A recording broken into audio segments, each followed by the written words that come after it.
And we're live. Happy New Year. It's the first Ask Ron Live of 2024. Hope you all had a great New Year's Eve. I was in Miami for New Year's Eve, where my daughter lives with her husband. Highlight of my New Year's Eve, went to some fancy outdoor club kind of thing, but that wasn't the highlight. We got our Uber finally back to her neighborhood is the Wynwood area. Some pizza place, 3:30 in the morning. We're waiting in this massive line for everyone trying to get pizza. And this Mercedes Maybach pulls up and parks, and out comes Amber Rose, if you know who that is, and a couple bodyguards. She sat outside smoking, hanging out, chilling for we didn't leave. We didn't get our pizza till almost 4, so she left a little before that, but that was interesting. So I want to start off with a couple questions I did get ahead of time. I had told people on Instagram and Facebook, if you can't make the live, send me some questions. So got a couple good ones. Want to get for the first one was about World Bodybuilding Federation. For any of you guys who are a little older, you might remember this. So World Bodybuilding Federation, Vince McMahon, who's the owner of, at the time, I think it was still called WWF, World Wrestling Federation, until the World Wildlife Federation sued them and they had to change it to WWE, World Wrestling Entertainment. So anyway, Vince McMahon had this idea in 1990 that he was going to make bodybuilding exciting and mainstream the same way that wrestling had. But wrestling was huge in the 80s and 90s, especially from, I'd say, 85 to 95, probably the heyday with the WrestleManias and Hulk Hogan, Andre the Giant. And, later you had The Rock and Stone Cold. But for a long time, wrestling was huge. They did massive numbers on their pay-per-views. Anyway, Vince was a guy who trained himself, loved bodybuilding, and wanted to.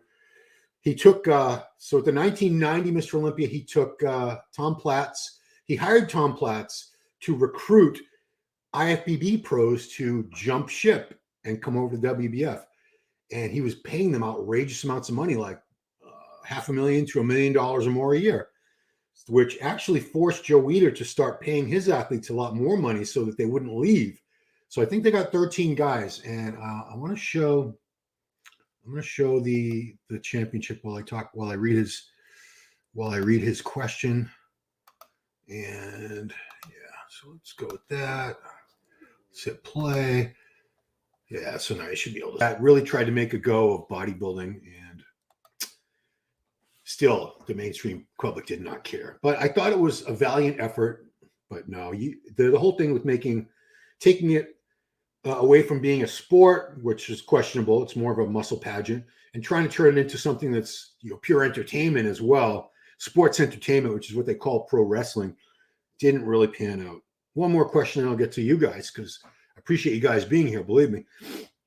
So this came on Instagram. Someone says, "Hi Ron, how was your bulking diet back then and now?" I don't bulk anymore. As a relatively lean guy that has no appetite at all, I find myself throwing up and not digesting anything at all, feeling sluggish, heavy, and bad. What can I do?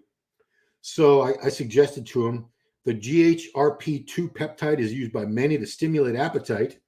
So is cannabis in small amounts. A lot of bodybuilders either take a little edible or take a couple puffs of the flower, cannabis, to stimulate their appetite.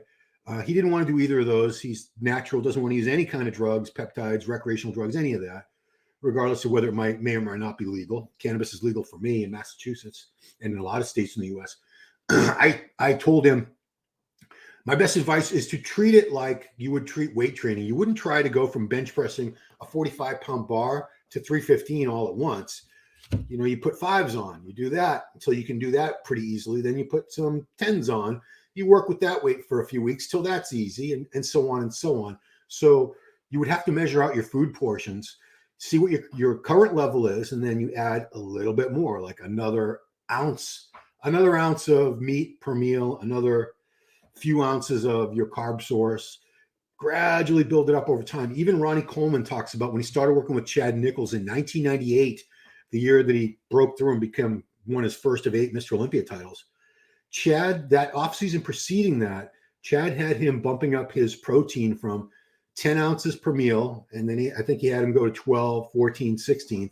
It took him, I think, about 6 months to go from 10 ounces of meat, chicken, steak, whatever, at each meal to 16, which is a full pound. That's a lot. And he says it was still difficult, but he says even Ronnie Coleman says, if I had tried to go from 10 to 16, it would, same thing would have happened. He would have been able to get the food down, or he probably would have thrown it up too. So that's my best advice, is if you have a problem gaining weight and your appetite is really the issue, which I believe for a lot of people, they're probably training okay, maybe not optimally, but their training isn't the problem. It's their nutrition or lack of nutrition. They're not getting enough food in. And you really need to, especially if you're someone who does not put on muscle easily, or maybe even you have below average ability to gain muscle, you really need to push that food to an uncomfortable level. You will have to eat till you're stuffed. But of course, if you try to eat past that, your gag reflex kicks in and you puke. So let's go to the phones, as I like to say, because let's see. Happy New Year. Thank you. First question: do diabetes patients need to follow a different training regimen to maintain a healthy body? I've been training for over 23 years, but a month ago I tested positive for diabetes. No, you don't have to do anything different with your training, even your nutrition. Really, you just have to be using your insulin as you're supposed to with your meals. Obviously, pre-workout and post-workout, you want to make sure you have enough carbs, because you can burn through a lot of carbs in an intense weight training session, and going hypoglycemic, very low sugar, can be disastrous for anybody, but especially somebody with diabetes. They can go into what's called a diabetic coma, a severe state of hypoglycemia, where if they don't get that's why a lot of them carry like glucose tabs to put under, someone can put them under their tongues. If you don't get sugar in the form of like straight up glucose very quickly, you could die. And in fact, some bodybuilders who have used insulin as a PED to help them gain more muscle mass and body weight have died because they didn't get enough carbs in their system to equate to balance out the amount of insulin that they were injecting. There's some ratio. I think it's like 10 grams for every unit of insulin. I'm not sitting here.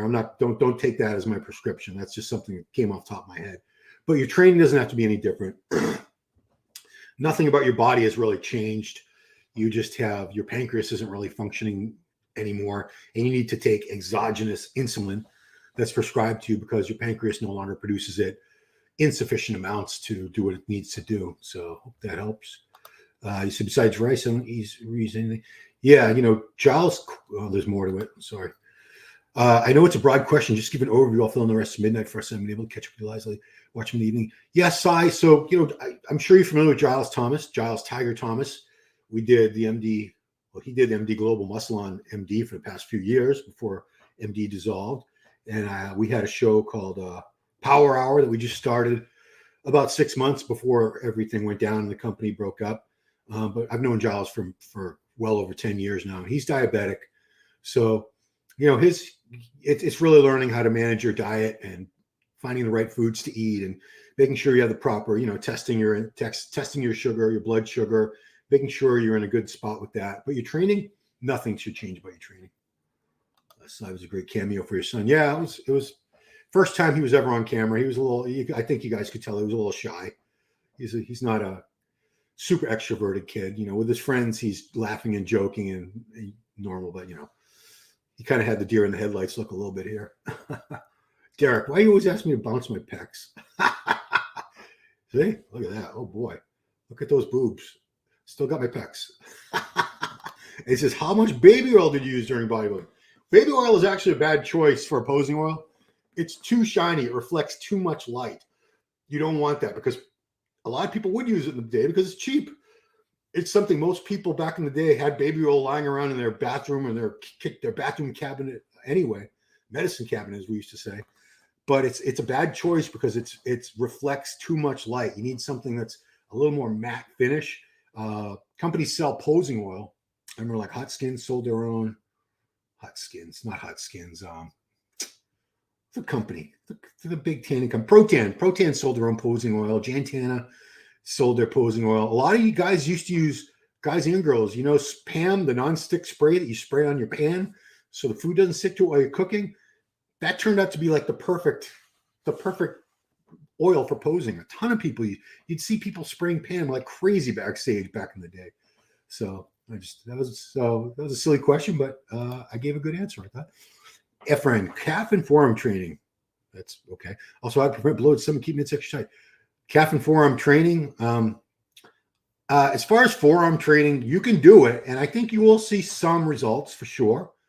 I'm not as adamant about people training their forearms as I am their calves. I think calves get neglected by a lot of people. Forearms, I know it's a similar thing, but muscle belly length has everything to do with potential size for a muscle. So if you notice a guy like Flex Lewis or the late Mike Mentzer, their forearm muscles, I wish I had short sleeves and I could show you, but I could feel where mine inserts right about here. Theirs goes like all the way to the wrist. So they have a lot more muscle cells to build than the average schmuck like you or me.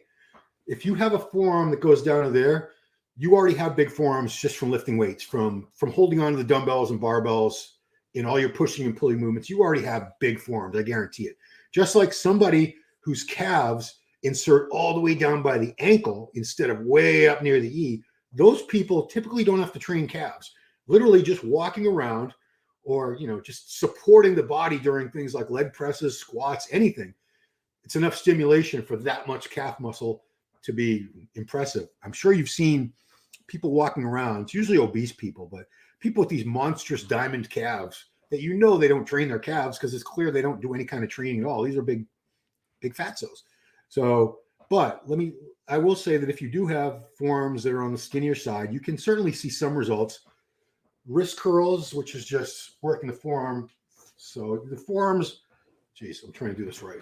The forearms do two things. The flexor, that's this side of the forearm, the underside, and the extensor. It's the top side of your forearm. So all you need to do is some type of wrist curl and some type of reverse wrist curl. High reps usually work better because these are very dense muscles that are used to a high workload already. So you can use a barbell, like sit on the end of a bench and do your wrist curls or your reverse wrist curls. Let it go down your fingers and curl up. You're just really, really trying to contract your forearms in that. You can also use a cable for that on a low pulley. Attach a little straight bar to a low cable pulley. Do them that way. There's a lot of ways you can do them. You see people doing with dumbbells. Some gyms even have Hammer Strength makes a forearm training machine. I don't see it too often, but I have seen it where it's these two things together where you load the weight on and then you squeeze the weight together. In the old days, I think they still sell them with those hand grippers where people would sit there and just grip. Those little. I used to have them. Do I still have them somewhere? I don't know what the hell I did with them, but those will do it too. So calves are a different story. I believe everybody should be training their calves hard, unless you have calves that are already humongous, in case you wouldn't ask. But calves, I would do them 3 times a week, even every other day if they're a real issue for you, where they're much smaller in proportion to your quads and your hams, which you see a lot of that. See a lot of guys with good thighs, but their calves are just so weak. It's like a peg leg almost. Like I said, your potential for calf size is going to be dictated by how long the muscle is. So you don't want long insertions. You want long muscle bellies. You see a lot of guys where the calf inserts way up near, way high, just a few inches in the back, under the back of your knee. In that case, you should still train them. You should still try to maximize whatever potential you have, but you're never going to have those big, hunky, diamond-shaped calves like I said, like a Flex Lewis, like the late Mike Matarazzo. Eric Frankhauser had some great calves. Ben Bikulski, awesome calves. Dorian had great calves. The late Paul DeMeo, awesome calves on him. There's some people out there today with great calves too. But yeah, 3 times a week I would do it, or every other day. I would do one movement where your legs are locked out completely. That could be a standing calf raise. That could be a leg press, but your knees are locked. There's no bend in them. You want to make sure you get a full stretch. Your foot goes all the way back as far as it can go, and then a full contraction of the calf. That's 1 rep. So all the way up and all the way down. It's a good range of motion. Really try to squeeze that contraction out. And at the end, I would do a stretch. I would do stand up on a block on 1 calf at a time, 1 foot at a time. Put all your body weight down on 1 calf and let it stretch for 30 seconds and switch back to the other one. Give that one 30 seconds as well. Full range of motion, though. Reps. I would do a good range of reps. I don't, people say you got to do high reps, you got to do low reps. I think you're better off doing both. I think both have their place. I forgot the seated calf raise. I'll get back to that in a minute. But reps could be as low as like 8 to 10. On the high end, you could go as high as 50. I used to love, as a finishing movement, just, a lot of gyms will have the wooden blocks that you can just stand up and do body weight calf raises. I would finish up going fast reps as fast as I could for like a minute straight. Try to do like 100 reps fast. I wasn't trying to stop at the top I wasn't really even getting great stretch on those. I'd already done those with the actual exercises. This is just a finishing thing for a crazy, crazy pump. I would try to do like anywhere from 50 to 100 reps. Sometimes I would time it and do a full minute. The pain was just excruciating, and my calves would pump up like balloons. So you want to do one exercise with your legs locked out, your knees locked, and another exercise with your leg bent at 90-degree angle, which really the only exercise for that is the seated calf raise. Because when your knees are locked out and your legs are straight, you're working the big muscle on the outside, the gastrocnemius. And then when your legs are bent at a 90-degree angle, that's when you stimulate that soleus muscle, which is a spade-shaped muscle that's underneath. You can't really see it, but building it up does build more width and volume to the overall calf, which is what you want. Last one, how to prevent a bloated stomach and keep midsection tight. I'd say don't overeat. Don't stuff yourself. It's like I say, a lot of times I'm always amazed at how these men's physique guys keep such small, tight midsections when, not that they're enormous. They're pretty big dudes. Don't get me wrong. They're not as big as like the open bodybuilders, obviously. But I think a big part of it, I've talked to some of them, and they do not stuff themselves with 6 huge meals a day, big bucket of rice and chicken or whatever. They eat until they're almost full and then they stop. They don't keep pounding the food down, stretching the stomach out. Obviously, you want to avoid growth hormone and insulin if you already have kind of a thick midsection. Over time, those can increase the GH, especially will increase the size of your internal organs, so everything's going to bulge out more. But really, it's the eating. I only started using GH a couple of years ago, but my gut got much larger way before that over the years. And I really think the culprit was overeating. I would stuff myself. This is going back to my early 20s. I would eat as much food as I possibly could till I couldn't breathe. At every meal, I would I don't know, like 4 cups of rice, a huge chicken breast, 2 cans of tuna, and a baked potato, the size of both my fists, or bigger. My fists are small. I think that stretched out my stomach, my colon over years, and the damage was done. I used to have pretty small, tight midsection. Now, even if I diet, even when I'm pretty lean, in the summer, I do go down to 210, 212, pretty close. I'm 4 weeks out from contest condition. When I'm down to that weight, I could easily do a show in a month if I really wanted to. I still don't have a tiny little midsection. I don't have a small midsection anymore. It's still thick. If I'm not keeping it in, if I'm not keeping it sucked in, if I'm letting it hang, it's out there. Another thing you can do is do vacuums, just like the men's physique guys and the classic guys do. Sit there and try to hold it in. You try to bring your belly button in toward your spine, and you hold that for, you work up. You start out just like anything else. Start out with a few reps, 5 seconds for 10 reps. Extend that to 10 seconds. Eventually, you should be able to do, maybe 5 rounds of 1 minute. So you hold it in, sucked in your gut, and breathing up high. Keep that gut sucked in. See if I can show you. I just ate though, but so that's out. Oh, somebody screenshotted that. Suck it in. It would look a little smaller if I hadn't just eaten, but I would do vacuums every day. And the best time to do them is on an empty stomach. Full stomach is the worst time to do a vacuum because you have all that food sitting in your belly. So I would do that if you could, when you first wake up, make that your morning routine. Do your vacuums first, then go eat your breakfast or hit your cardio, whatever you want to do. How to hire a coach, what to look for, track record, qualities, and more. Yeah, track record is the main thing. So all these people, pretty much every coach has an Instagram page now, and they're always showing before and afters of their clients. So what I would do is they usually tag their clients. So if you see a particular coach that either you've heard of or that, looks like this person has their shit together, I would hit up, DM some of their clients and ask them, what's your experience been like? Do you recommend this coach? Does he or she get back to you in a timely manner? Do they answer questions for you? Do they give you customized routine, or do you suspect it's like a cookie cutter copy and paste routine that everybody gets, or a diet that everybody gets the same diet? I would even be nosy. This is your life. This is your money. This is your physique. I would be like, what's the PED protocol? You don't have to tell me your PED protocol, but would you consider it reasonable, extreme? Because some coaches, they do rely a lot more on the chemical side, especially if they're not that experienced in how to achieve the results with nutrition and training. They'll try to make up for that gap that they have in knowledge and experience by putting their clients on more drugs. Like if you can't get, you don't know how to get somebody lean, you just put them on DNP, which is an awful drug. I'm very opposed to it. But you put any idiot on DNP and they're going to get lean. They could probably still eat crap every day and still get lean. You know, they're risking their lives, but whatever. Yeah, but the qualities I would look for is, do they get back to you in a timely manner? Because you don't want a coach where you ask a question, it takes 3 days to get an answer, especially if you're in prep and your body's changing day by day and things need to be adjusted on a fairly regular basis. You know, ask them, how often are we going to do check-ins? How accessible are you? I've heard horror stories of people that pay a coach a lot of money and they have a really hard time hearing back from this coach. Like some of them get like to their contest and they're at the venue, you know, they've flown halfway across the country or maybe around the world and they can't get a hold of their coach. The coach isn't returning their text messages, their calls, nothing.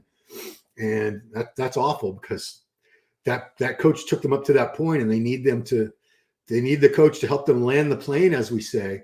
And without it, they might crash and burn, you know, like a plane without proper landing.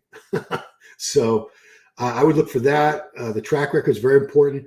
One thing I don't think makes for a great coach is that they're an IFBB pro, IFBB, or any kind of pro. I'm not picking on any organization, but a lot of people will assume that if somebody's a pro bodybuilder or pro physique, figure, bikini, whatever, that they must have all the answers, that they're a genius. They know everything about training, nutrition, drugs. Some of them are very knowledgeable and some of them are not very knowledgeable at all. Trust me, I've talked to some of them, and some of them who I know are coaching people as well. They're not that bright. They do not know what the F they're doing. But there's no accountability. It's that there's no checks and balances. There's no one to stop these people from coaching. And if clients are paying the money, you know, they're not going to turn down the money and say, no, I'm not good enough to do that. I'm not going to do that. So yeah, the track record is very important. I would look at what they've done with their clients and I would reach out to their clients. If they're, you know, no coach should have a problem with you doing that. If they do, then I would be wary. I would not want to hire somebody that had a problem with me asking around asking to talk to their clients and what their experience is like. And if that client would recommend them or not. Sometimes you might find the client will say, they might be featured on this guy's Instagram page, but they might say they barely worked with me. There's been some cases where coaches put people on their page that they didn't even work with. They're just using it for clout, for marketing, and they never even work with these people. So you got to be careful. There's a million coaches out there. There's some great coaches out there. There's some awful coaches out there. And there's a lot of them who are, they're okay. Nothing special, but they're not going to hopefully kill you. Best time of day to work out and do cardio is always good to have a training partner. Best time of the day is whatever time of day is best for you. So, you know, they've done various studies and they found, like, with our circadian rhythm as humans, most of us have more energy in the morning. We get a little more tired. We get like a little slump in the late afternoon, like around 3, 4. Then we're fine for a couple hours. Then we start getting tired again. Like as a species, we evolved to sleep, during the dark because we were looking for food during the day, hunter-gatherers. So 11 to 7 seems to be the time when most people sleep. So 9 or 10 o'clock, that's when I prefer to train, like around between 9 and 11 a.m. is usually when I'm doing my training. Maybe it'll be 9:30 to 11:30, but that's when I feel the best. At various times in my life, due to schedules, you know, when I used to work a 9 to 5 job, I would have to train at like 6 o'clock at night. I remember the first year I lived in California with my wife, 1991. I got out of work at 5, but I was I was working in Rosemead, which is San Gabriel Valley, about 30 miles east of the Pacific Ocean and Venice Beach and all that. We would drive all the way to Gold's Venice where we were members and train. We didn't get there till a lot of times till like 7 or 8 o'clock at night. We'd leave there like 10 o'clock at night. But we loved it because it was Gold's Venice. But some people are morning people. Some people are night people. Whenever your energy is best, I think that's it. And obviously you have schedules, jobs, kids, whatever the case may be. You have certain things that make it more convenient for you to train at this time versus that time. So there's really no perfect time of day. Cardio, we used to always tell people you have to do fasted cardio in the morning. That's the most effective form of cardio. That's been actually debunked in several studies where people say, well, you do it in the morning, you'll burn more calories. Was it more? It turns out that you don't burn any more calories in the long run either way. It all balances out. Whether you do your cardio fed, meaning you've eaten, or fasted, or if you do it in the morning, it doesn't seem to matter. You still burn calorie in, calorie out. Same amount of body fat gets burned in the end. So whenever it's the best time for you to do cardio. And the last question you had, Efren, was, is it good? Always good to have a training partner? Depends on your temperament. Some people really, I love training with a good training partner. I've had some really good training partners over the years. A couple of them have passed away, rest in peace. But I've had some really good training partners. My wife is one of them, a guy named Chris Griffin, the Goon. We trained together for about 5 years. Great training partner. He was hardcore. He was intense. You want somebody that's just as dedicated and as hungry as you are. That's why, Arnold and Franco are great training partners. And we see some things today where pros train together, or pros train with top amateurs. They're also, share that drive and passion. I also think it's good if you can find a training partner that's doesn't necessarily have to be close to your strength level. Although that would be ideal, because then you could really have some sort of like a little competitiveness, a little rivalry, which it never hurts, man. Because those of us who take up bodybuilding, especially, we tend to be very competitive by nature. So you don't want the other guy to out-train you. You don't want the guy to outlift you. I trained with a lot of pros, and nearly all of them were stronger than me, as you might imagine. But I always said to myself, they're not going to out-train me. They're not going to make me quit. I'll train as hard or harder than any of them. And I always did. They were using more weight than me, unless it was like leg day or something. A lot of times on leg day, we were pretty evenly matched. But a good training partner can push you on those days when maybe you're not quite as motivated, and vice versa. The only thing with training partners is, of course, you need to find someone who's reliable, someone who's going to show up when you're there. And, you both need to be accountable for that. If you say you're going to be there at 9 a.m., it sucks when you've had your pre-workout, you're at the gym, it's time to start the workout, and, you're calling your training partner, they're still stuck in traffic, or the worst is like, oh, I'm not going to make it, but they didn't bother to tell you. Or sometimes they will tell you, and you were looking forward to, okay, I'm going to do this PR today on squats or bench. And, a good training partner is going to be a great spotter, because they know how you need to be spotted. Everyone has their own preferences. So it's always better to have someone who's experienced in spotting you versus asking a random person at the gym. That's how we get all those gym fail videos where people are getting hurt really badly sometimes on things like bench presses and squats. What the hell was I talking about? So yeah, finding a good training partner who's reliable, that's golden. But some people prefer to be on their own. I actually enjoy training on my own a lot now. Mainly, one of the main reasons, because I'm so banged up. There's a lot of exercises that I can't do, and I'm not going to make someone else do my workout because my shoulders and back or whatever are all screwed up. I'm sort of doing them a disservice. Like when I train with my son, I don't do things like barbell rows. I don't do deadlifts. I don't do squats, but he needs, and he should be doing all those. He's still a young guy. His body's nice and healthy and resilient. Joints are still in great shape. He should be doing all those. So, a lot of people also just enjoy that solitude with, you put your music on. You can get lost in your own thoughts and your own focus 100% on your workout and you, with no outside distractions. You're not talking to anybody, not even a training partner. So a training partner can be a great thing. You don't need one. You might be someone who's better off without one. I like it. I like training on my own these days. I've been training with my wife a little bit here and there. Of course, that's my wife. Okay, it's Xavier Willis. And I believe it is 14 hours ahead. So, geez, what time is it there? 8:30 in the morning. Is that right? Depending on what part of Australia you're in. I believe it's 14 hours ahead for him. Because I just talked to Jackson Tippett. He's in Queensland, I think. And I think that's 14 hours ahead. They're way ahead of us. It's already Monday over there. What's up, Ron? I was wondering, which bodybuilder do you think will break out in 2024? Good question. There's some obvious answers. I think Rubiel Mosquera, Neckzilla. I think he's going to make an impact this year. Kind of a funky shape in some poses, but he's got so much damn muscle. He's so thick. Carlos Thomas Jr., who we saw make his debut at the Texas Pro at the 3rd place. Condition was very good. Could have been a little better. I think he's going to bring back a package this year that's going to knock people's socks off. I see him winning a pro show this year. I'm sure there's some guys out of Europe that I'm forgetting. They're probably going to do very, very well. I think at the Arnold Classic, I think James Hollingshead is going to surprise a lot of people. He's been working very hard. He took a whole year off competing to focus on getting bigger and improving areas you want to work on. He looks great. Geez, I don't know who else, but those are three that come to mind immediately. If you guys think of any others, put them in the comments. I'll address them. Baby all use already answered that. Mike Cox, Amber Rose, glutes for days. Yeah, unfortunately, Mike, I could only see her.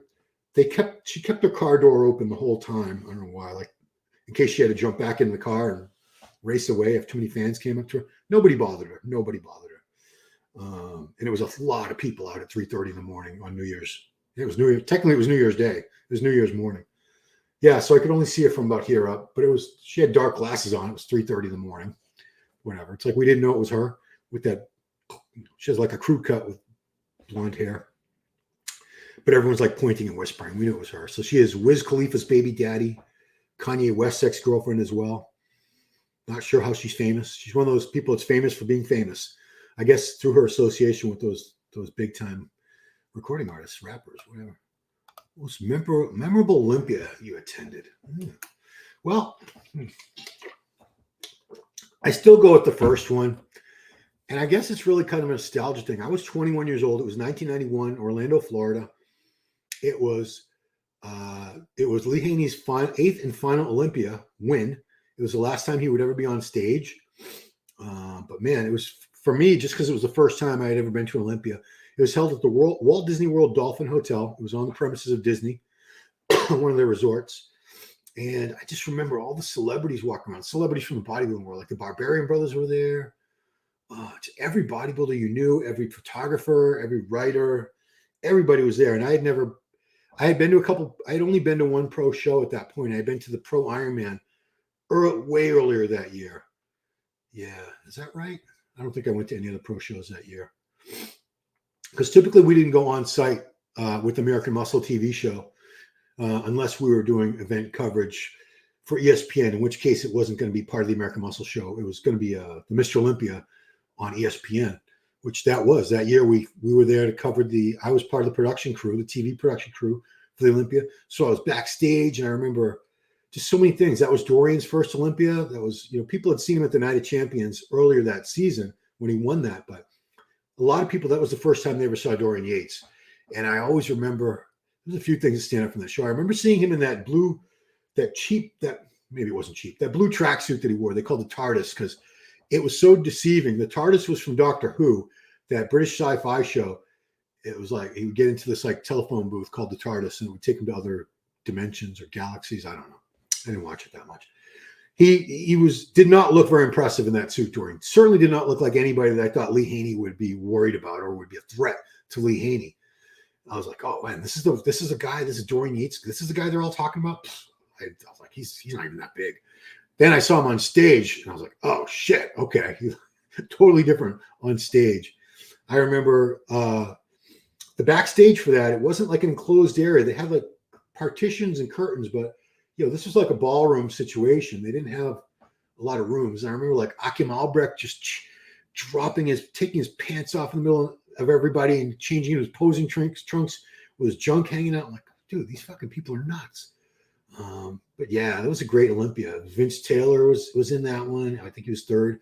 That was the first time I believe Vince ever did that Terminator routine. That was the first time, and he was the one who originated that. It wasn't King Kamali. It wasn't anybody else. It was Vince Taylor. And man, the house went crazy. Gaspari was in that one. Labrado was in that one. Sean Ray, Samir Bannout was in that one. It was a great Olympia. And Dorian was second. He was the first guy to really stand toe to toe with Lee Haney and pretty much match him on size, on everything, muscle density, all that stuff. I don't know what the scorecard was, but Dorian pushed him that first year. And a lot of people thought, had Lee continued, that Dorian would have beat him. We'll never know. And of course, he retired at the end of the night with his family on stage and everything. It was 31 years old with 8 Olympia titles. We'll never see that again. But man, that first one, and it's probably because it was the first one. I didn't go to 92 in Finland. I went to 93, 94, 95, 96. I didn't go 97. I didn't go to Long Beach in 97. Didn't go to 98 or 99, the first 2 Ronnie wins. I did go from 2000 on. I barely missed any. But yeah. I'd say another real memorable moment was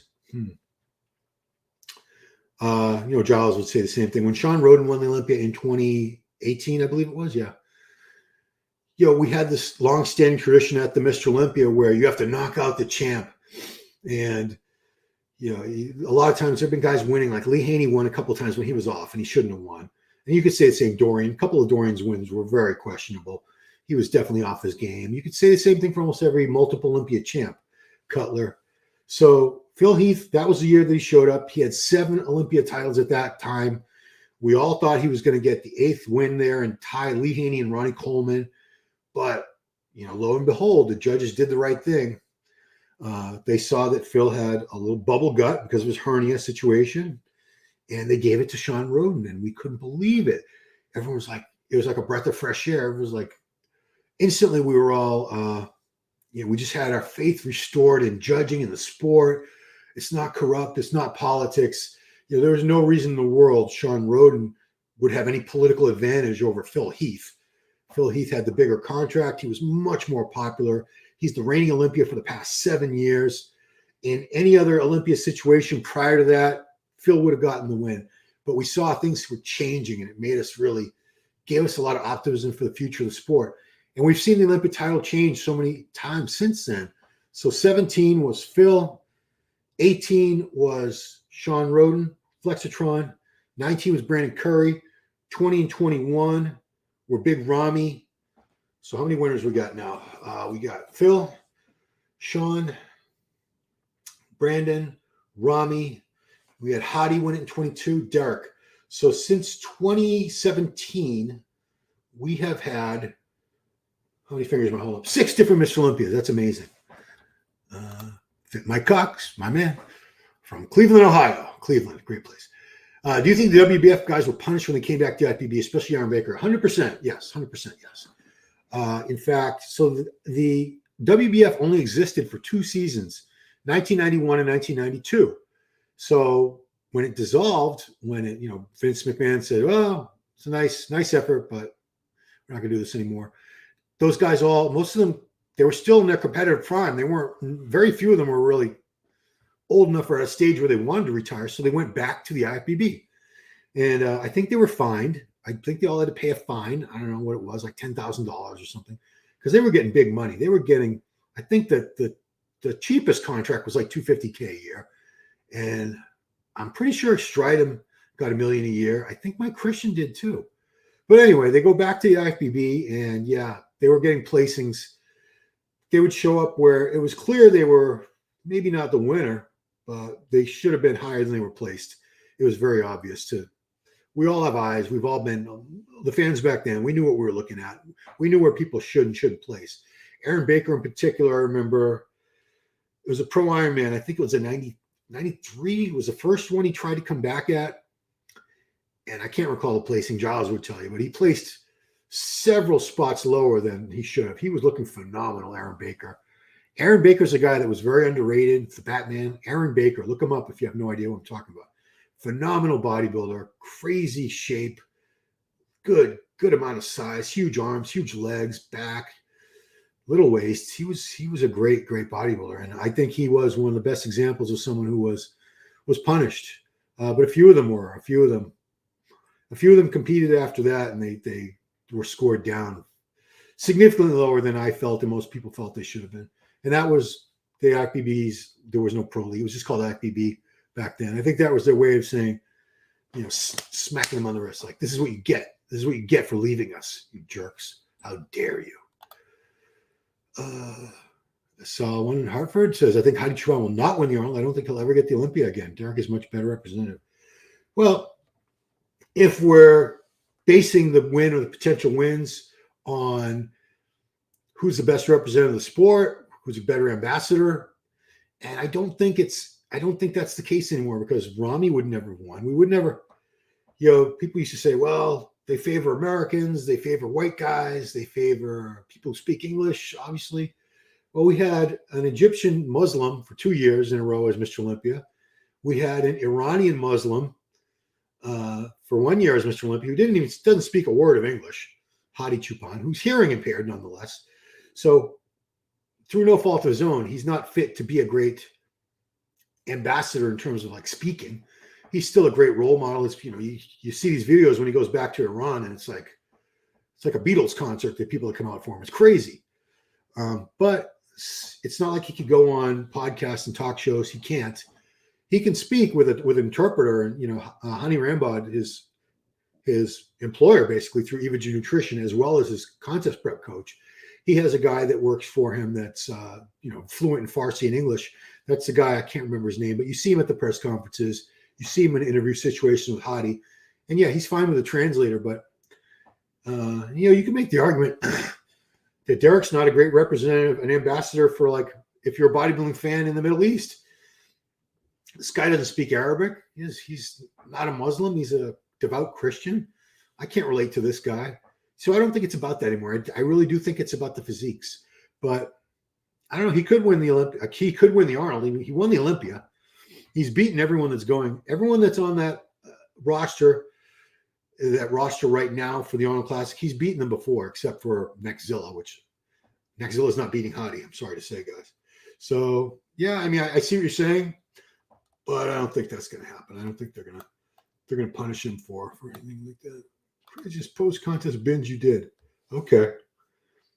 I'm trying to, I can't remember like food, but I always had, I'm sure a lot of you guys can relate who've competed. You would start collecting things, at least the non-perishable things that you wanted to eat in the last couple weeks before the show. And they were, you would save them. If you're traveling, you'd bring them with you so you could have them as soon as the show was over. Like a lot of guys and girls will have in their rooms, they'll have their favorite cookies, maybe their favorite ice cream in the freezer. They're a pizza place on speed dial. They know exactly what they want to eat because they've been dreaming about and craving these foods for days. But the craziest binge I can remember, I'll give two examples. 2002, when I did the New England and took second heavyweights, I ate nonstop for a solid week. I had weighed in at 202 on, I think it was a Saturday morning show, a Saturday show back then, right? So I ate Sunday, Monday, Tuesday. By Thursday of the following week, so 5-6 days, I was up to 230 already. I'd put on almost 30 pounds. A lot of it was water. A good amount was fat too, but my feet were swollen, my ankles, my face. I felt disgusting. I looked like a big bloated sack of crap. Another one I remember from my natural days, I did a show in San Diego. We were living in the LA area at the time. That's about a 2-hour drive, give or take. So when the show was over in San Diego, I didn't know where to go. There was no iPhones then. It's not like you can look for nearby restaurants. We were just driving around. I saw, tacos, some taco place. I ordered like a burrito, a couple tacos, chips. It was all Mexican food. So a lot of spices and salt, cilantro and shit like that. And I think I had food with me still, like cookies. I was just like, Janet was driving. I was just like pounding food. So we're on the 5 freeway from San Diego to LA. And I just felt it all coming up. I said, you got to pull over. You got to pull over. She pulled over, and I distinctly remember because it was like 1 in the morning or something, like midnight or 1 in the morning. I remember for some reason there were all these rabbits running around. I don't know where all these rabbits came from, but I heaved up my guts. Like I could not stop puking for like a solid, it felt like 10 minutes. Everything. I was like, and at the end I was like puking up bile because like when you're eating clean like that, I talked about this on my last live with my son. When you're eating clean for weeks and weeks and months, and then all of a sudden you put all that junk food back in your body, all that sugar and saturated fat and crap like that, it's literally like poison. Your body can't handle all these toxins, all these processed foods when you've been eating so clean and wholesome. And it just, I felt so bad. I recovered after that. I think by the time we got home, I was hungry again. I ate some cereal with milk, but I'm not like a great eater. I'm one of those people. My wife says your eyes are bigger than your stomach. I don't know if that's an English phrase or she has a lot of phrases translated from Spanish that her late grandmother used to say. I would like order all this food and like rarely could eat it all. Janet can actually eat more than me, significantly smaller human being. Black Angel, good cycle for cutting. 40 years old. Saludos, Mexico. There's no secret ones. Most people the reason people select certain drugs for cutting is they tend to be, steroids that do not cause much water retention. So things like Test and Deca, pills like Anadrol, D-bol, a lot of water retention with those. They're higher on the androgenic side, not Deca, but using a lot of androgens, high androgens like that, that will what's that word? Aromatize. That's when you're gonna have a lot of water retention. So people tend to go for different drugs when they want to cut. Winstrol, if you're doing tabs, 50 milligrams a day is plenty. Injecting, I'd say like 400 milligrams a week is plenty for most people. Tren obviously is widely used. I don't think anybody needs more than like 150 milligrams of that every other day. That's a good dose of Tren. You don't need to be using grams and grams of Tren. People use Masteron. I'm not great with the exact doses, so don't quote me on the doses. Masteron. So I'm not really giving you a cycle, so I apologize for that. But I really should. Nobody should be giving cycles like that on YouTube anyway. They'll shut you shit down. Masteron, Primobolan, very, very popular cutting drug. Not a very strong, doesn't have very strong muscle building properties, but it's good for retaining muscle while you're dieting down. Anavar, pill that a lot of women use, but a lot of guys use it when they diet too.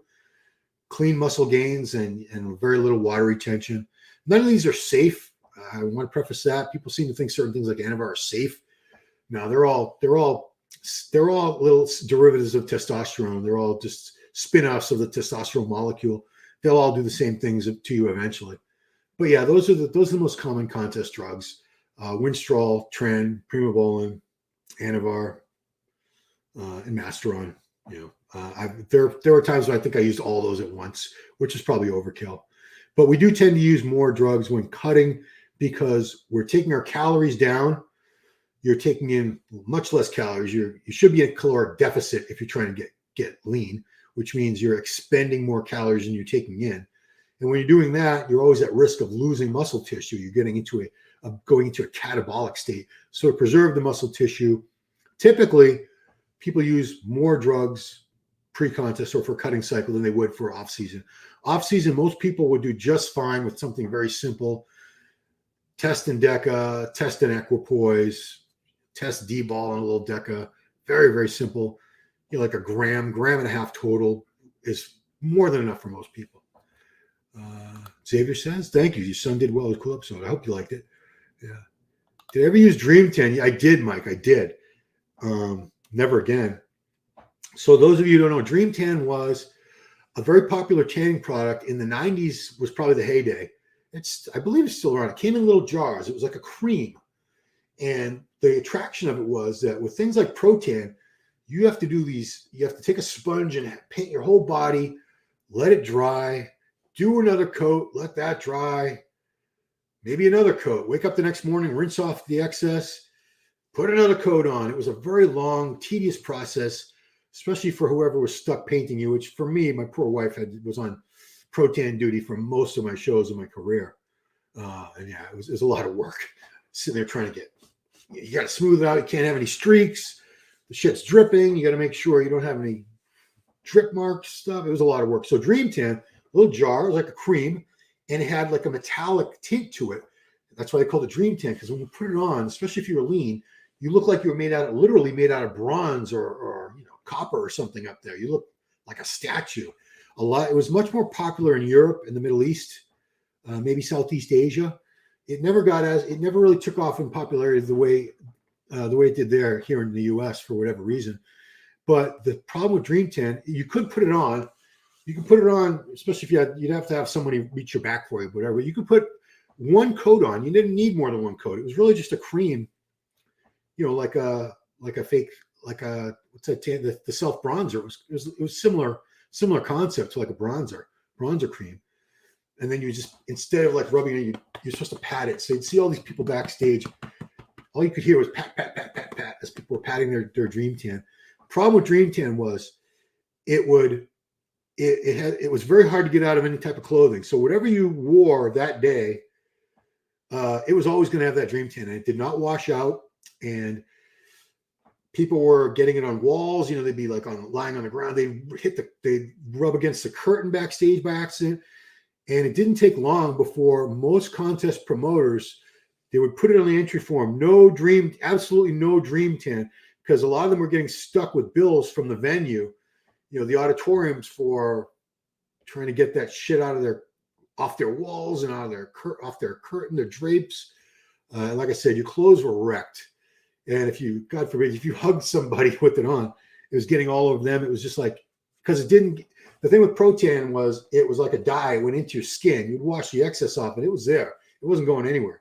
Dream Tan was just on top of your skin. So you could take a couple baby wipes and get a few baby wipes or a wet towel. You could get the whole thing off, or one good shower after the show, and your tan was completely gone. Whereas a Protan, it's in your skin. It would take a good week or so for most of us for it to finally wear off. But yeah, I did use it for a couple of shows just out of sheer laziness. I remember, and I wasn't really impressed. Another thing is you have to be so lean to look good with Dream Tan. Because like I said, it's on top of your skin, it doesn't soak into your skin and dye the skin like Protan does. So a little bit of a blur. So unless you're completely shredded out of your skull with deep, deep striations and separations, it actually made your condition look a little bit worse. So yeah. Ruben Von Verdi. Do you like Dorian's method of high intensity training? Do you recommend that for amateur level? I would say try it. There are so many different training styles. There's so many different systems around. A lot of people are going to do better on one than they are the other or any other. So that's why I encourage people to try different things. Try the Dorian style. Try volume. Try HIT. Try DC training. Try a few different things. Give it a few weeks.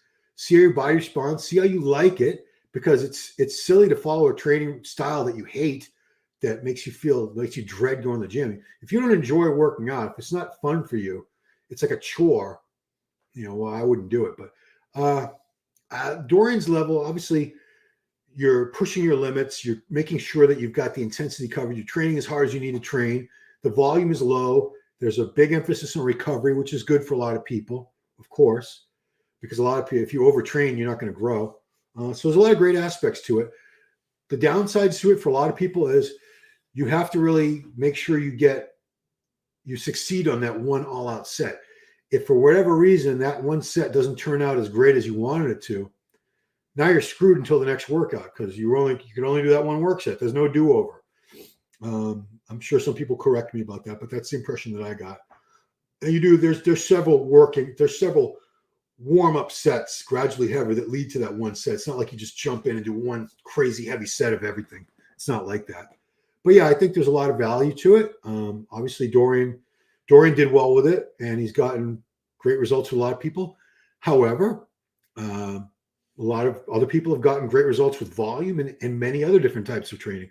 I think any type of consistent hard training, as long as the intensity level is high, you're engaging the muscle and really getting those good contractions and stretches. You're eating enough food, you're getting enough rest. You're going to get results regardless. And I don't think any one style of training works well forever. I think for most people, I think eventually your body's going to adapt. It's going to need some different type of stimulus eventually. Just like with a diet. I talked about this with my son yesterday. If you're a perma bulker, if you're always in an off season, you're always eating a lot of calories, a lot more food than you really need. You're not doing much cardio. You're not going to make gains forever, because eventually your body's it's going to become so accustomed and adapted to those excess calories and everything, that no more results. That's why people who go on mini cuts or full on contest diets tend to get better overall results. They make more progress with their physiques over the years than people who stay in a permanent off-season mode, because they reset their system every time. So now we're going to cut. Now we're going to take calories down. We're going to bring the activity level up. We're going to take a bunch of body fat off. You stay that way for a while. Then your body's used to that, and it becomes harder and harder to get leaner. Then you go back into an off-season mode. You bring the calories. You bump up the food portions again. You take the cardio. You cut back on the cardio. Now you're going to start growing again. So it's a cycle, not a cycle, a drug cycle. But I hope that answers your question. So Xavier confirmed it is. So it would be 9 a.m. there, because that was a 9 a.m. on a Monday in Australia. It's still, wait a minute, Sunday. Yeah, got my days all messed up. Saturday here, it's Sunday over there. I think he's saying I'm a great guy. Thank you, Xavier. So you're a great guy. shout out to Xavier, great dad. I hope you're able to be with your kids a lot more soon. My heart feels for you as a fellow dad. A lot of you guys have dealt with this custody issues and your kids and stuff. So, I always really feel for dads who genuinely want to be with their children, love their kids, want to spend time with them, but for whatever circumstances, maybe an ex-wife or girlfriend or whatever, not able to do that. A lot of you guys out there can relate, I'm sure. Mike Cox, when Roden won, I leaped in the air of my seat. It was great to see history. Yeah, when Sean won, Mike, you remember the place just went bananas. People jumped out of their seats, fist pumping, cheering. I've never seen that reaction, that joyous reaction at any Olympia win that I've been to. There's a lot of cheers when somebody wins. I remember when Hadi won, when Rami won. Certainly there were a ton of cheers, but when Sean won, there was something a little different about it because he was like an underdog. It was like nobody expected that guy to win. He had been as high as third, so it really shouldn't have been that much of a shock to anybody. But he had unseated a guy who was considered unbeatable. A lot of us thought Phil Heath was going to win Olympias until he was just done. Like maybe after 10 Olympias, he was going to be like, all right, I'm good. Peace out. But we saw a guy beat the odds, an underdog. It's like a Rocky Balboa story. He took on this unbeatable champ and he beat him. And it was a great moment for bodybuilding. That's McG. So SMG, I appreciate that. Talk too loud, they will know. Well, just turn down the volume on your computer, man. I have to talk louder, else nobody else can hear me. But like I said, if you can't watch these lives, I do appreciate you watching them later because I'm still this close to getting enough viewing hours to monetize. Once I can monetize and there's a little bit of money coming into the channel, I can really bump up my content. All that money is rolling back into the channel. Trust me. You're going to see videos like the old MD videos, working with Jen, who was my co-worker. She was the chief operating officer of the company MD, but she did all the video editing. I was called online editor, but we were really both kind of the online editor. I could certainly not have done it without her. She did a lot of the stuff behind the scenes with the YouTube channel and the social media and things like that. So anyway, we're going to be collaborating and doing a lot more content. She helped out on the top stories of 2023 video that I did last month with Giles Thomas, and you saw all those great edits and everything. It was a really nicely produced video, thanks to Jen. So once I get my monetization, I still need like 225 more watch hours. So please watch these all the way through, or just leave it on your computer and walk away. That's when the content's, because I'm going to bring back some shows. Ask Dr. Testosterone. That's the first thing I want to bring back. I've been getting a lot of messages from people. When's that coming back? There was a show I did with Dr. T, who just got married. Congratulations, over there in Athens, Greece. We did a great weekly show for 5 years called Ask Dr. Testosterone, Q&A with, it was a great resource because he was a medical doctor who's also a champion bodybuilder, extensive knowledge of PEDs, how to use them correctly or in a safer way as possible, dealing with all types of medical questions. And it was a fantastic show. He did a great job and really can't wait to bring that back. And that's something, the first thing, as soon as I can monetize the channel, first show I'm bringing back. So appreciate it. Yell. Mike, that's a good question, Mike. I don't think we will. But, stranger things have happened. I don't think we're ever going to see maybe 4 times. I don't think, I honestly, I'm almost certain, I would bet you good money, we're never going to see an 8-time Olympia champion again. I don't see anybody that's that far ahead of everybody else. If you look at this lineup, I mean, Derek and Hadi, they were still very close even this last Olympia. Samson or Andrew, but Samson's someone who has the height. If he could get crazy condition, maybe that's somebody who could win it a few times because he's got a different type of physique than everybody else. He's tall. He has great shape. Yeah, I know Andrew Jack has a similar attributes as well. Another Nigerian, coincidentally.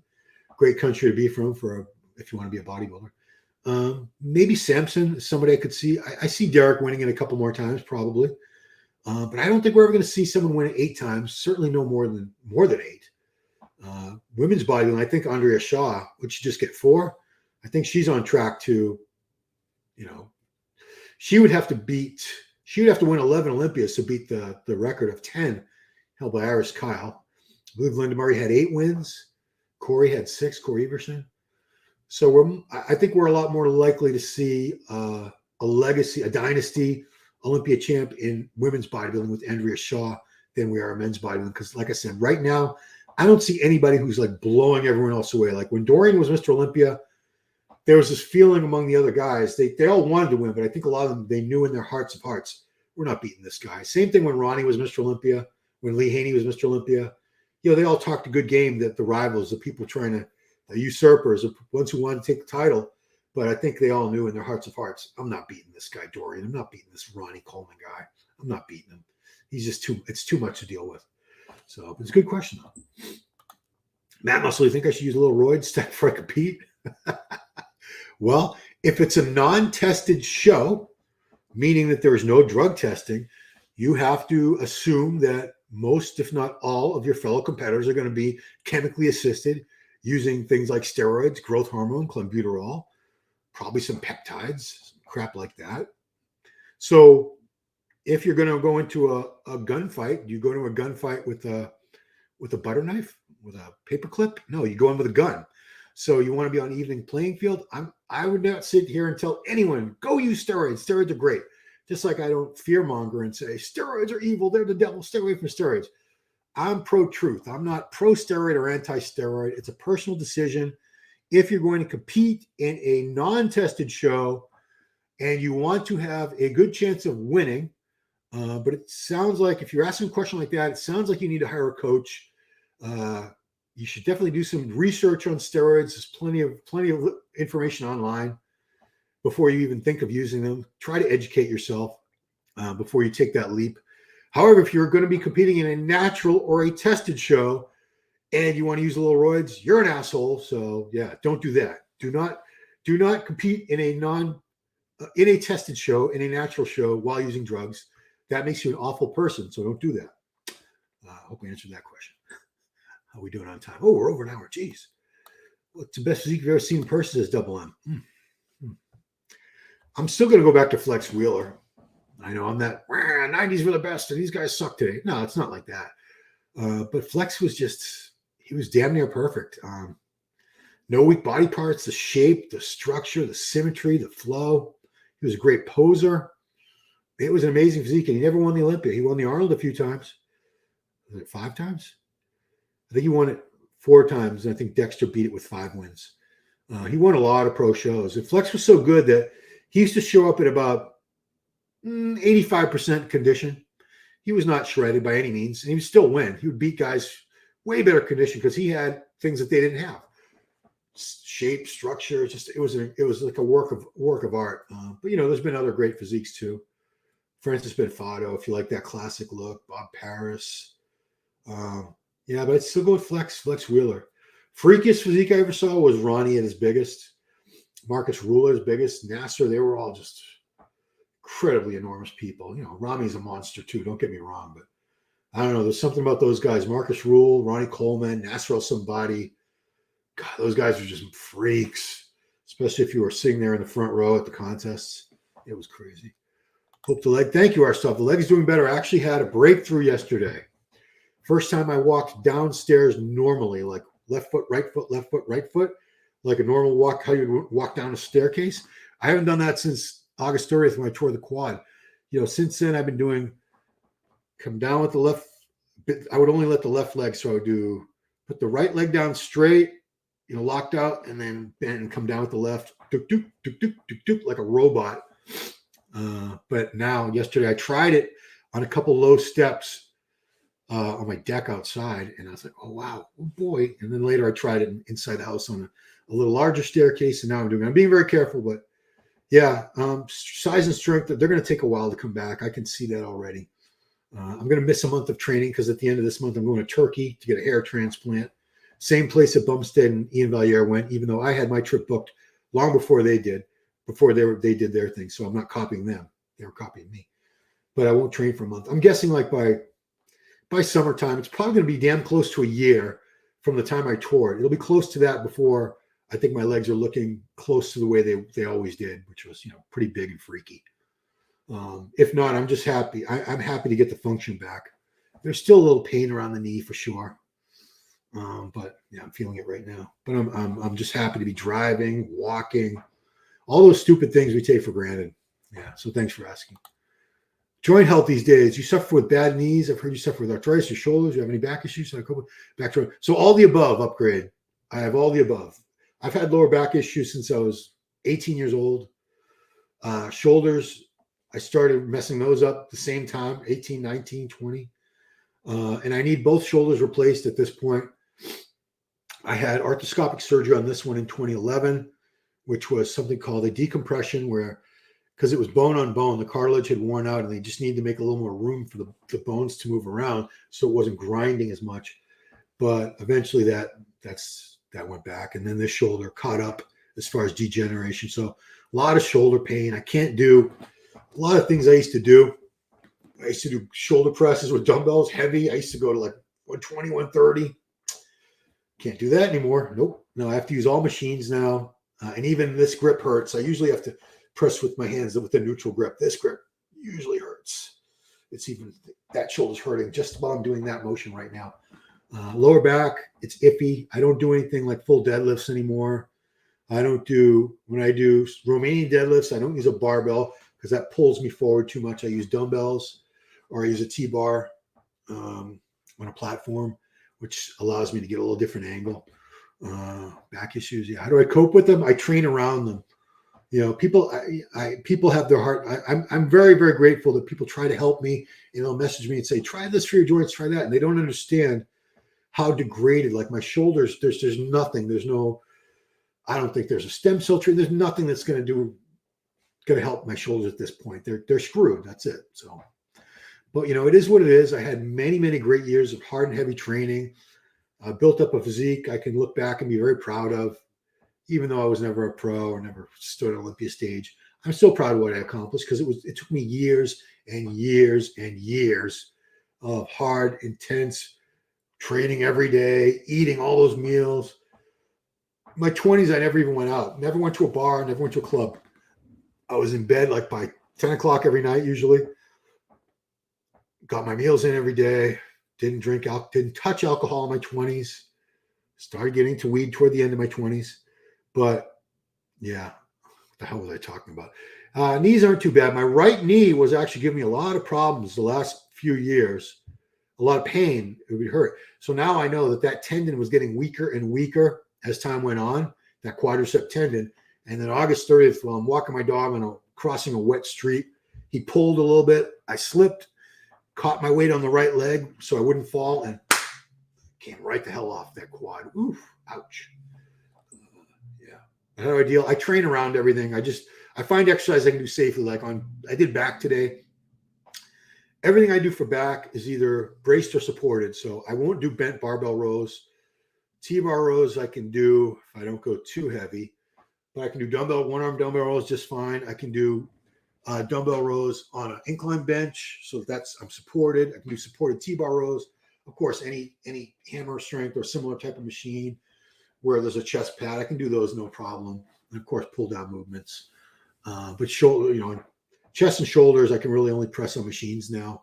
And even then, I'm nowhere near as strong as I used to be. Just because it's not that the muscle isn't strong anymore. It's just the supporting muscle, the tendons and ligaments, they're just not what they used to be.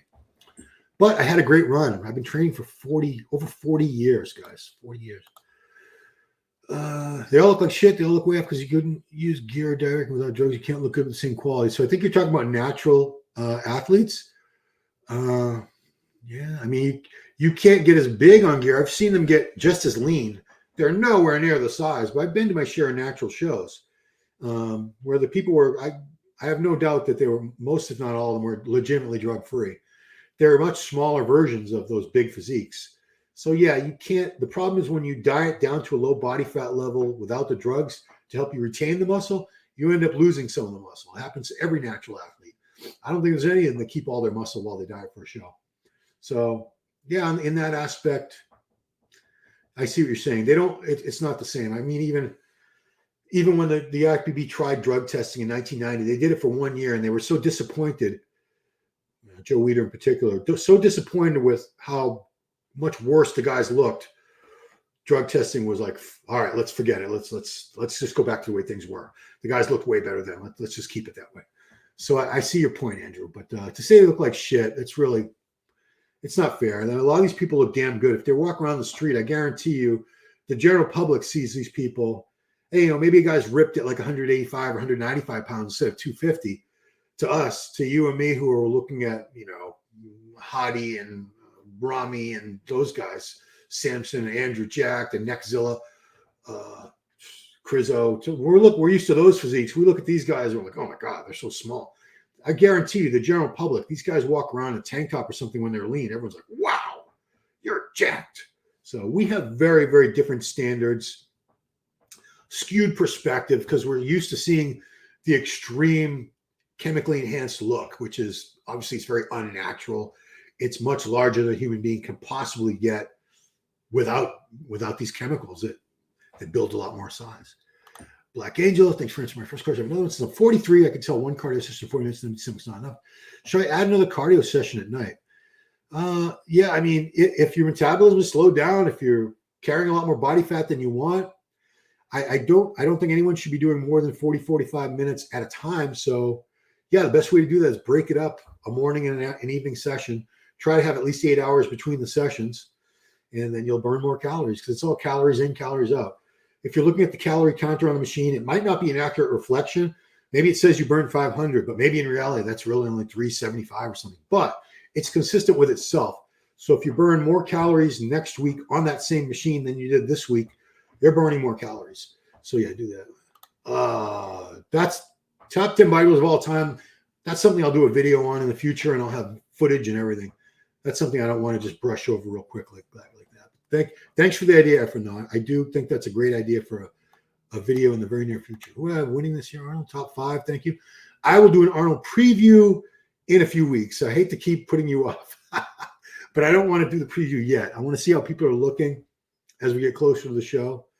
I think Samson's obviously a heavy favorite. He's a defending champ. Hadi Chupan's a Mr. Olympia. He's also a heavy favorite. You got Andrew Jack, who's no joke either. I mean, it's a great lineup this year. Yeah, but I'll do a full preview. Maybe I'll get Giles in on that with me. Maybe Jose. We'll see. We'll see who's available. We'll see what's going on. But by then, the channel will be monetized, and we can have some. I'll be putting out some far superior content to this. Can you eat carbs and get lean? Yeah. It's really nor ega. It's really calories in versus calories out. If you're eating 3,000 calories and you're burning 3,500 calories a day through your various activity levels, you'll get lean, regardless of whether you have carbs in that or not. A lot of people will cut carbs when they diet because they don't want to cut their protein. You still need your protein. They're probably not eating a lot of healthy fats anyway, fats in general. So the easiest place to start just taking calories away is from the carbohydrates, which is why a lot of people go on lower carb diets, sometimes even zero carbs, because that's the easiest, most convenient place to take the calories away from. Nothing more than that. Nothing magical about it. Just Jen Geraci Woodmark. What's up, Jen, in Long Island?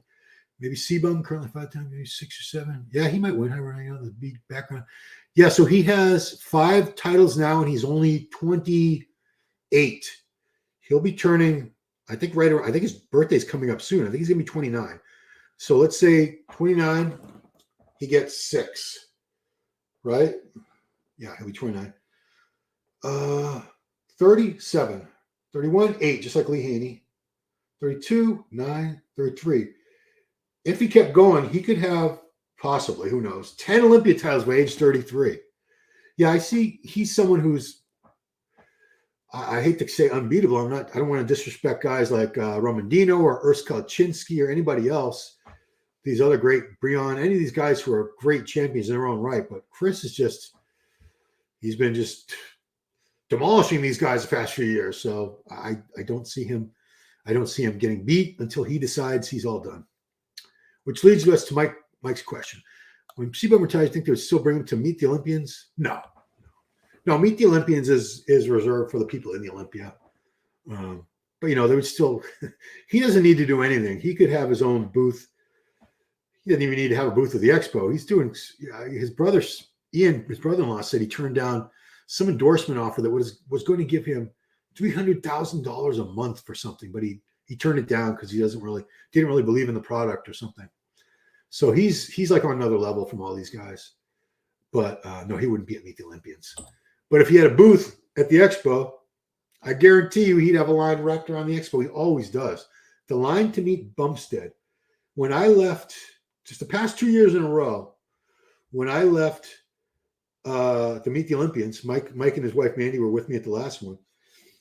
Almost all the tables are gone. The athletes were gone. It was like an hour past what was supposed to be the end time.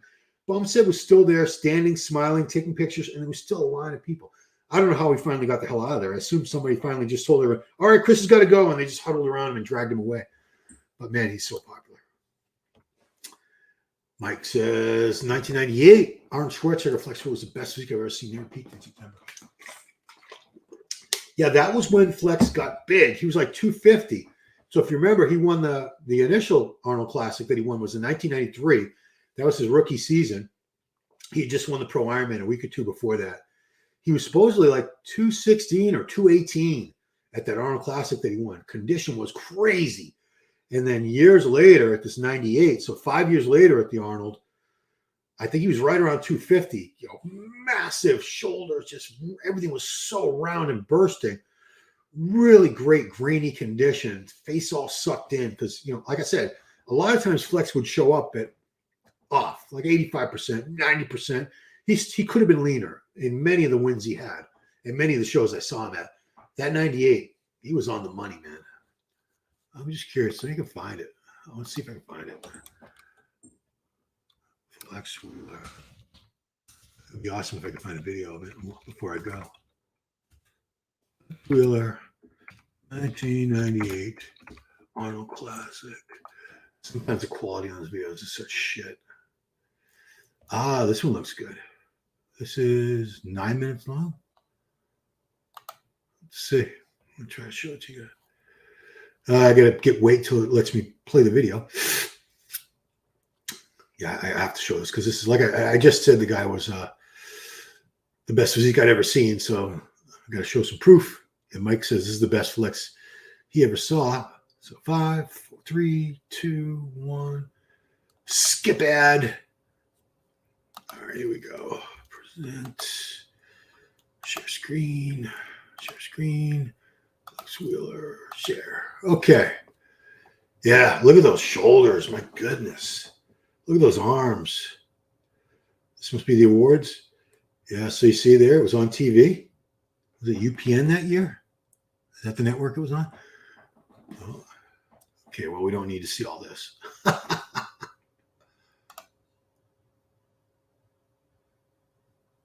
a profile from the Arnold Classic. Here we go. Look at that. I mean, the shape on flex was just... Look at the hamstrings, how round they were from the side. Oh, and now they're going to his current routine, I believe. So they used to do like what they call a package, a little pre-recorded video profile of the athlete before they showed them on stage. He was such a great, graceful poser too. Great back. He didn't have any weak body parts. Everything just flowed. It was like a work of art. Yeah, flex was something else, man. I'm so happy he's still with us because we've lost so many greats, so many of the greats of the sport. Yeah, he was awesome. StreamYard Studio. Oh. Yeah. I'm just sitting here gawking, admiring how great he was. A lot of times I knew he was great back then, but you don't really get the perspective until years later when you look back. You appreciate like how great someone like Flex or Ronnie was. How unique and special they were until they're long retired and we don't have the chance to see them compete anymore. All right, so yeah, we're almost done. I'm gonna wrap it up. Jen says C-Bum being a huge Olympia ambassador after retirement, I'll sponsor Raw Revive. He's part owner of Raw Revive. He's got his own energy drink, Bum Energy. I'm sure he's got all kinds of things in store. He's really for a 28-year-old kid, about to turn 29, I say kid, that's still a very young guy. He's doing an excellent job of setting himself up for life after bodybuilding. He's not going to be one of those guys like wondering, what do I do for money now? He's all set. He's been making deals and starting companies, and he's really going to be in a great place. Remember Akim Albrecht? First mention. Oh, of course I remember Akim. I just mentioned him at the 91 Olympia. Yeah, big dude from Germany, Akim. Huge guy. Look him up, guys. If you have never seen him before, do Google images search on Akim Albrecht. The massive dude. So Caesar, I just referenced that. I know this is 10 minutes ago. Yeah, Ask Dr. Testosterone is coming back. This channel, I'm going to bring it back to this channel. Like I said, I'm this close to getting monetized again. I need to fulfill certain requirements. I needed to have over 1,000 subs. I have over 4,000. That's all set. I have enough views on the channel. The last thing I need is you have to have a certain amount of watch hours. Was it 3,000 watch hours in the last 365 days. So I hadn't done anything with this channel until MD broke up, dissolved in mid-November of this previous year, a few weeks ago. So I'm this close. And once I can monetize the channel and get a sponsor, I'm bringing back the show. And I can't wait because Doc Tulios, it was an excellent show, great resource for all the bodybuilders and other serious trainers around the world. You could ask him questions that no other doctor would be able to answer for you, because he's obviously in a very unique position, being who he is. Double M, Chad Nichols still says 98 AC Will is best ever seen. Yeah. Like I said, he had the shape that he always had. He had a lot more size than he had in the years past, and his condition was bang on. Before bloated gut became a thing, salute to Flex. Yeah. He never had a gut, never. By the way, Eric T just got married. Congratulations. Yeah. He married his fiancee, Nancy, and they're expecting their first child fairly soon, I believe. He's 50 years old. He's going to become a dad at 50. God bless him. What do we say? Better late than never. He's going to make a great dad. I'm sure of it. And I'm very happy for him with his new wife and new baby coming soon. That's some heel elevated goblet squats. Goblet squats I actually have only tried them a few times. It's ironic. The last leg work I did before my quad tear, August 30th of last summer, I was doing goblet squats. Not that there was any relation between those, but I was like, I like this. So they have you hold the dumbbell like this. I don't think it really matters how you hold the dumbbell. I was holding it like this. I do a wide stance on that. Heels elevated would be target more of the quads. So yeah, great exercise for sure. I have a shoulder tweak on my right shoulder, just a little tweak, best way to warm up or work around it. So you want to spend a lot of time warming up and stretching that shoulder, and you want to be very, very cautious as you proceed with adding more weight. And you need to be very conscious. If this hurts, don't do anything that hurts. Don't ignore, don't train through that kind of pain where something doesn't feel right. Anyone that's ever had a serious injury, most of the time you think back and go, that was feeling weird. I felt a little tweak, but I kept going. I should have stopped. If I stopped, I wouldn't have torn my labrum or my rotator cuff or my pec or my quad, whatever it was. So really listen to your body, adjust hand position, elbow position till things feel okay. And then, proceed with caution. That's all. Akim was a WWF wrestler. I remember hearing that. All right, guys, I've been on this for almost an hour and a half. My goodness. We're getting our first winter storm starting late tonight. It's going to go all day and tomorrow and into the evening. So looking forward to removing some snow. Me and my boy are going to do that in the morning. And I do appreciate you guys watching so much. Really, if you're not subscribed to the channel yet, please subscribe. It doesn't cost you anything. Helps me out a little bit. If you like the videos, hit that thumbs up thing there. Share the videos. If you like them that much, please share them. And of course, turn on notifications so you know when we have new videos, especially if we're going live like this. I love having you guys participate and be part of the discussion. It's not just Ask Ron.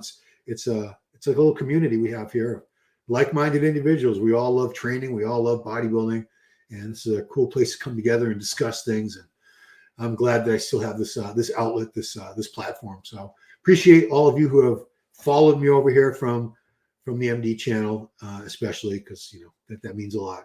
Some of you guys posting I've known for quite a while. Geez, I've known Mike Cox now for like at least 10 years. Love Mike. Great guy. Anyway, And Jen, of course, thanks for dropping by. That's it, guys. So enjoy the rest of your weekend. Again, Happy New Year. Take good care of yourselves. Take good care of the people around you. And I will talk to you next time. Thanks so much for watching.